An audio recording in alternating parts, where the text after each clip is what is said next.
Good evening. And since you are in India, Namaskar, which means I salute the divinity in you. I welcome you all to the 6th Asian KLEMS conference. I welcome you to India and to the Reserve Bank of India, henceforth RBI. We are honored to host this conference in a physical mode after the arduous isolation imposed by the pandemic. The hill town of Lonavala, which is actually an ancient resting place for travelers and traders, is nestled in India's soon-to-be drenched by the monsoon among what are called the Western Ghats, which is a chain of mountains running 30 to 50 kilometers inland and parallel to India's Western Ghats. These mountains are untouched by human hands, and therefore they have flora and foliage and animals which are probably not found elsewhere in the world. We hope that its verdant ambience will dispel all pandemic blues and provide a salubrious backdrop for this conference, which has productivity, growth, and resilience in the Asian economies as its theme. The conference itself is a tribute to the fortitude and perseverance displayed by Asian economies through the pandemic and the war in Ukraine.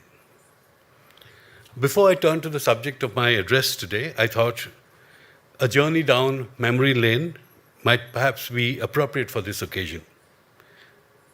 The Asia KLEMS has a very short but eventful history, replete with promoting the building of databases and conducting international productivity comparisons among Asian economies. The first Asia KLEMS conference was held in Tokyo, as Shirupa mentioned, in 2011. The abiding interest in that conference was in productivity growth, going by the papers presented there, a theme to which we return today.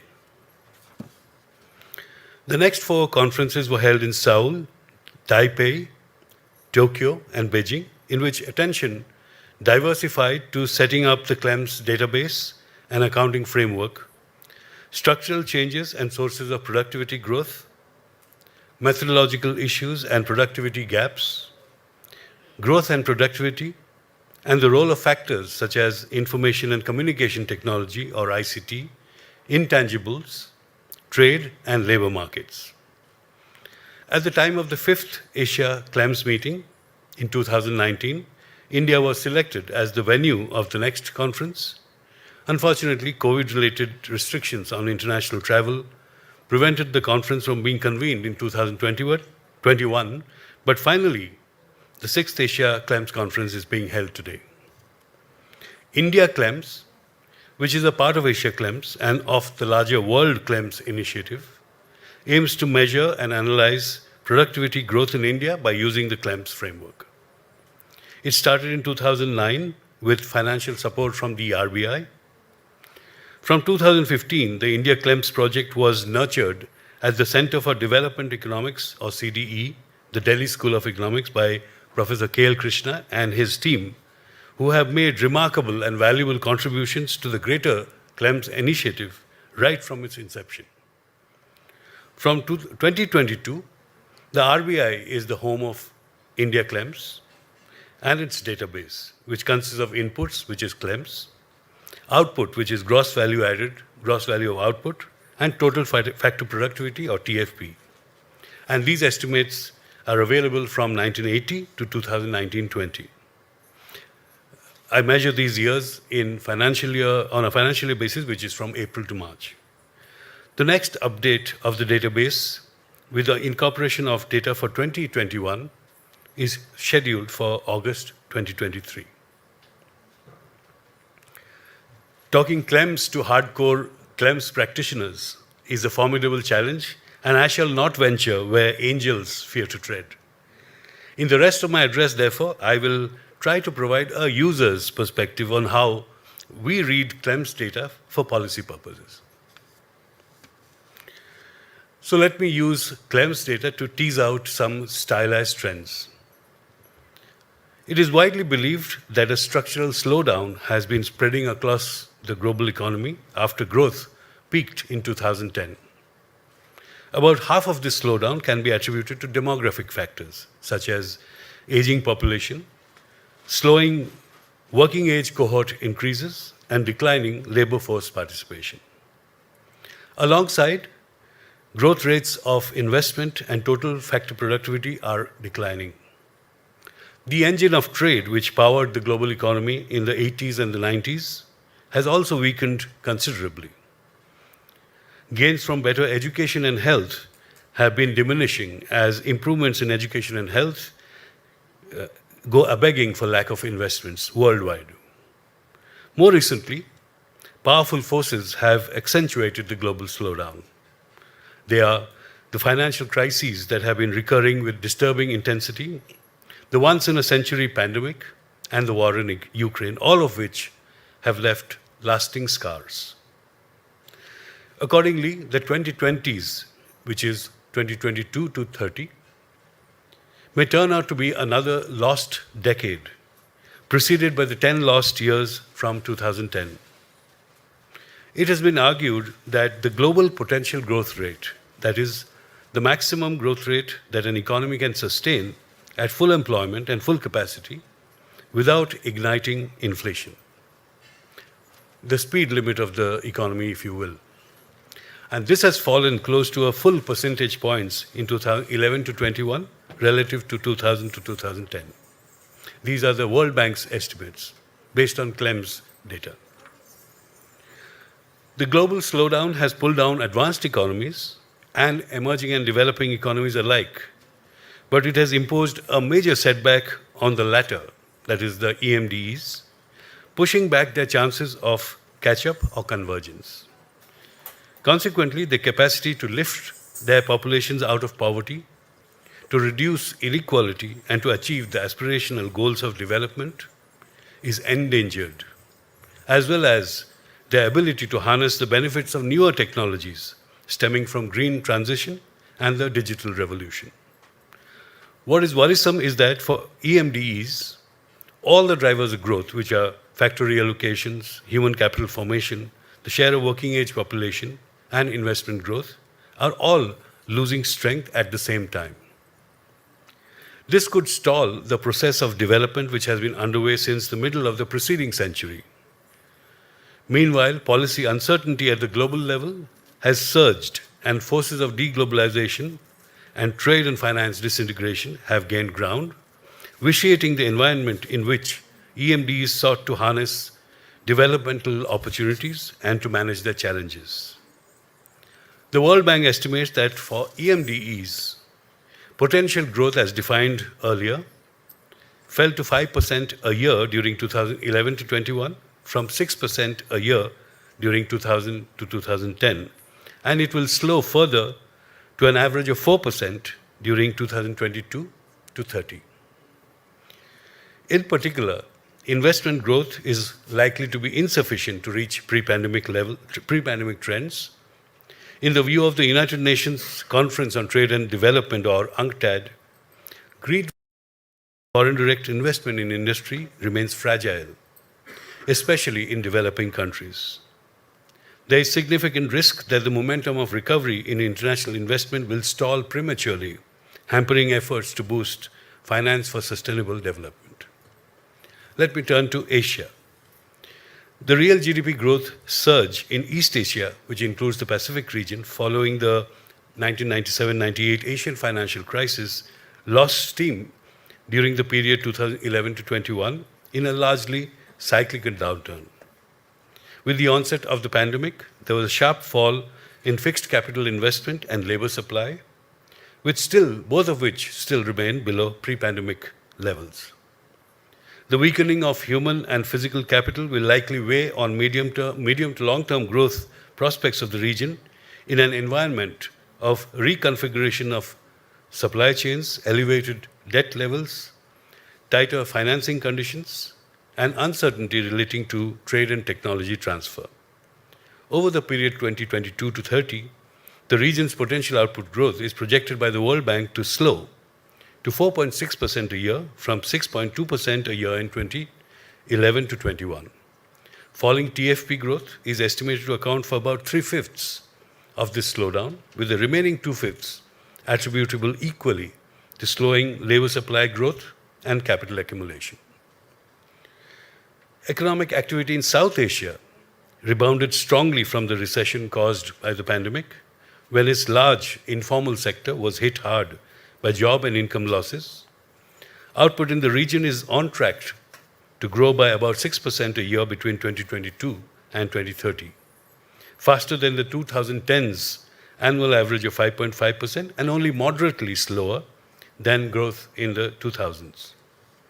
This will make it the fastest growing EMD region in the remainder of this decade, as demographic trends expand the working age population, the investment rate remains elevated, and productivity growth continues to benefit from the shift of resources away from agriculture and informal activity.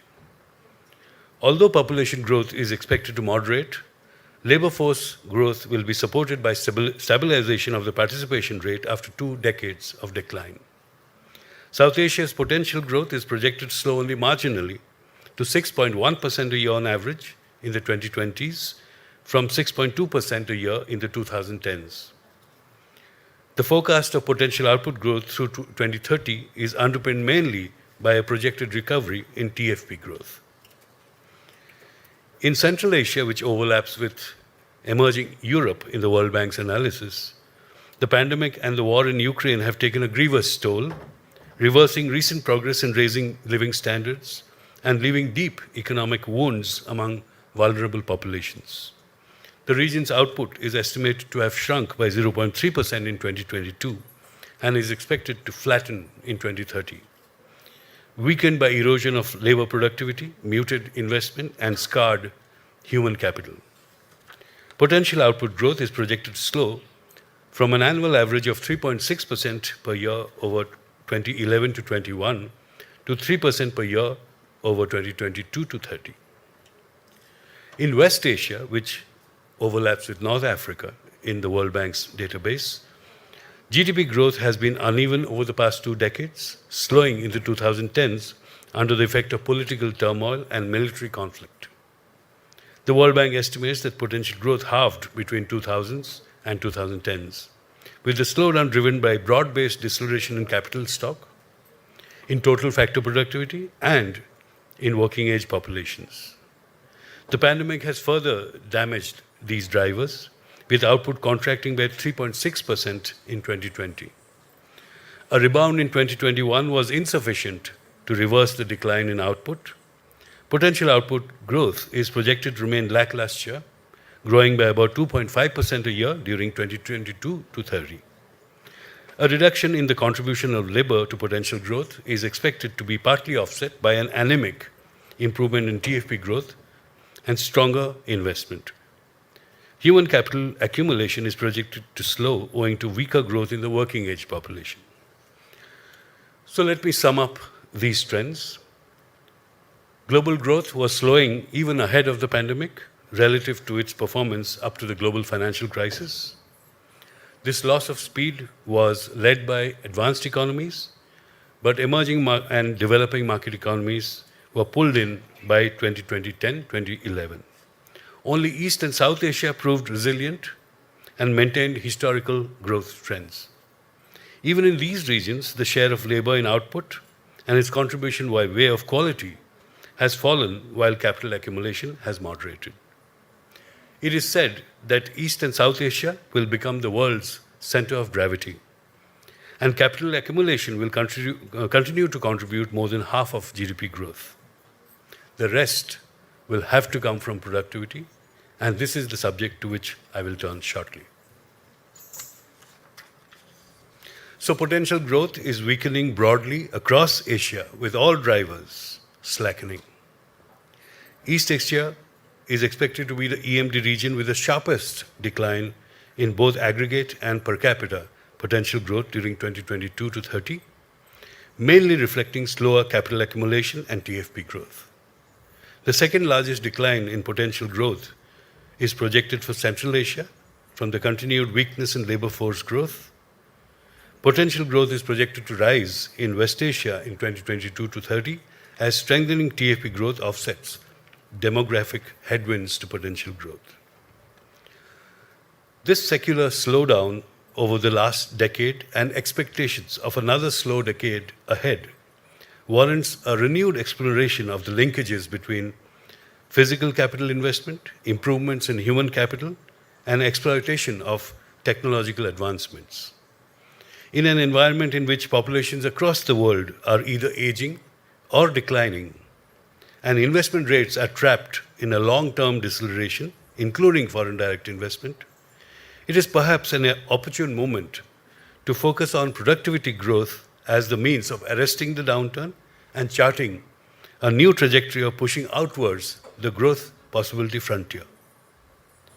It has been observed that productivity is not everything, but in the long run, it is almost everything, and this is attributed to Paul Krugman. So this is the theme of my address today. Let me turn to what I have termed as the paradox of productivity.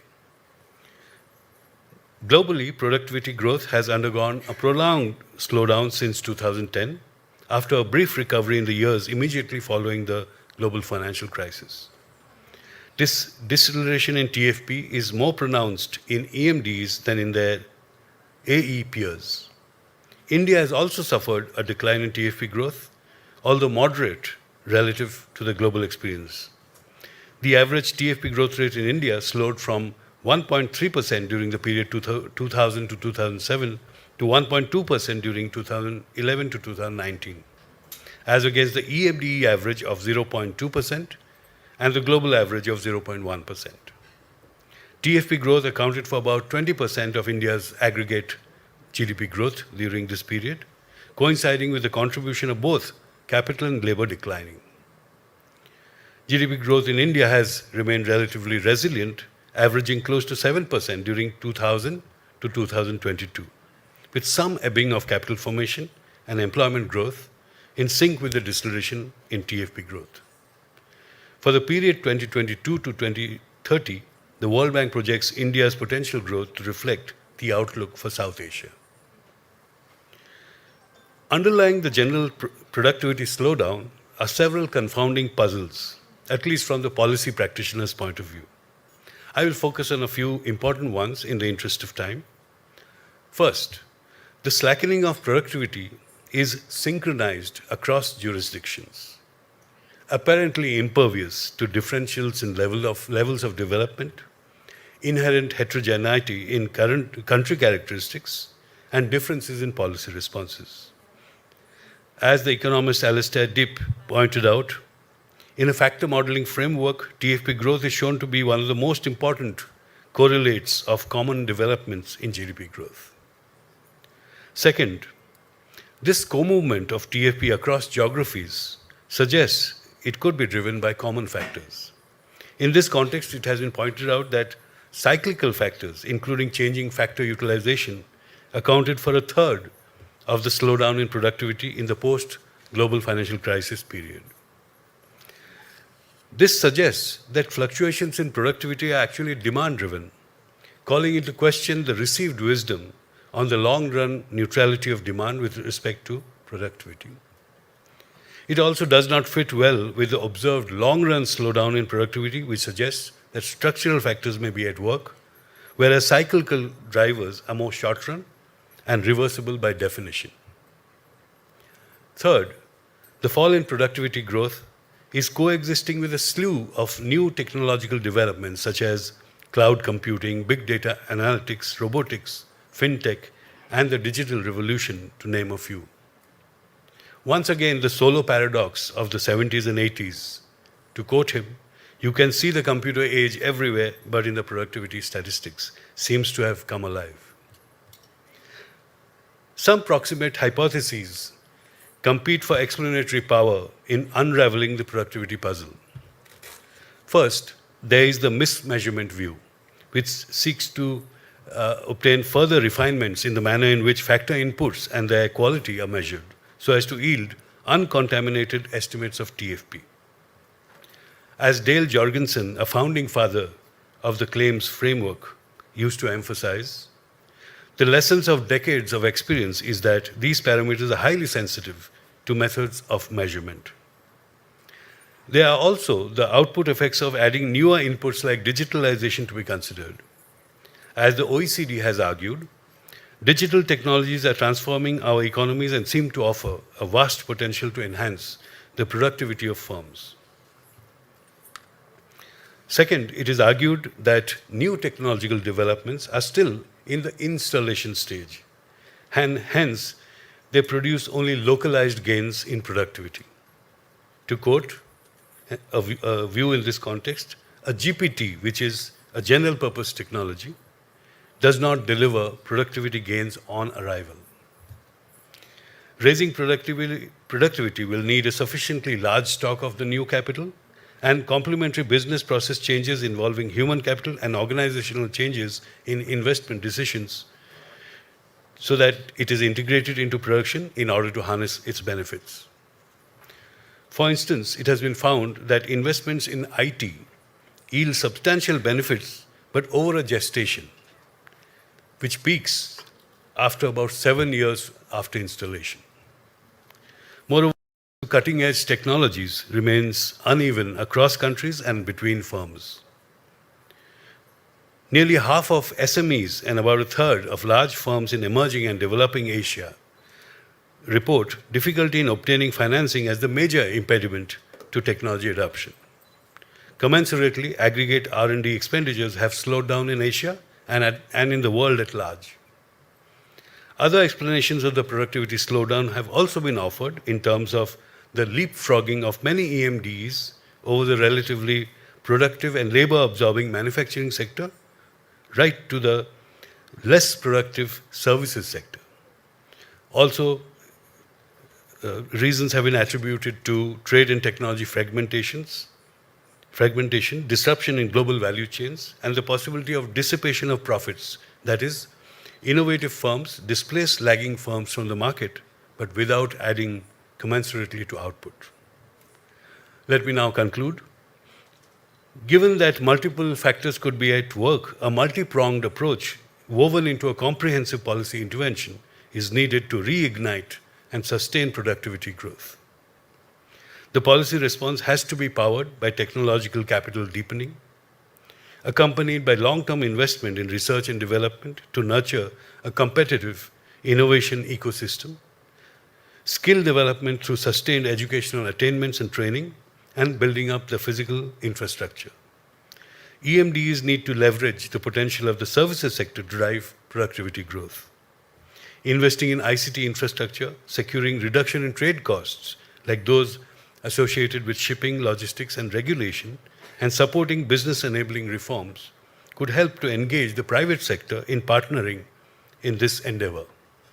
In addition, raising labor force participation rates, especially among women and older workers, could also boost productivity, but this will require investments in workability, retraining, and acquisition of new skills in step with changing technology.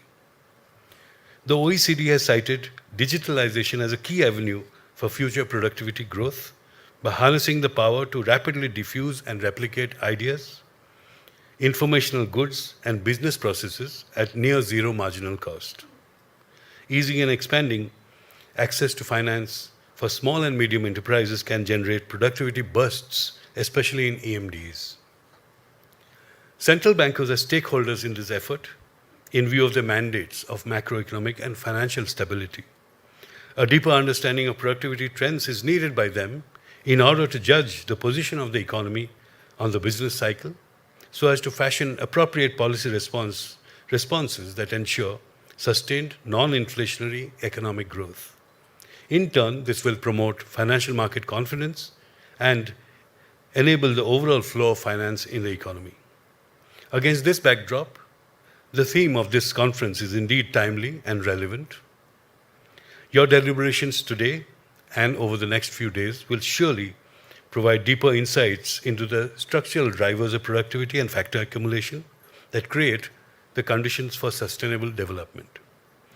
New challenges, including climate change, digitalization, and the reshaping of global value chains, have to be addressed, and new opportunities have to be seized.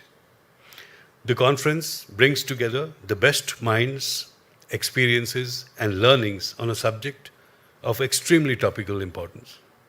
I'm sure that your discussions will enrich our understanding of productivity and growth in Asia and lead to better policy outcomes.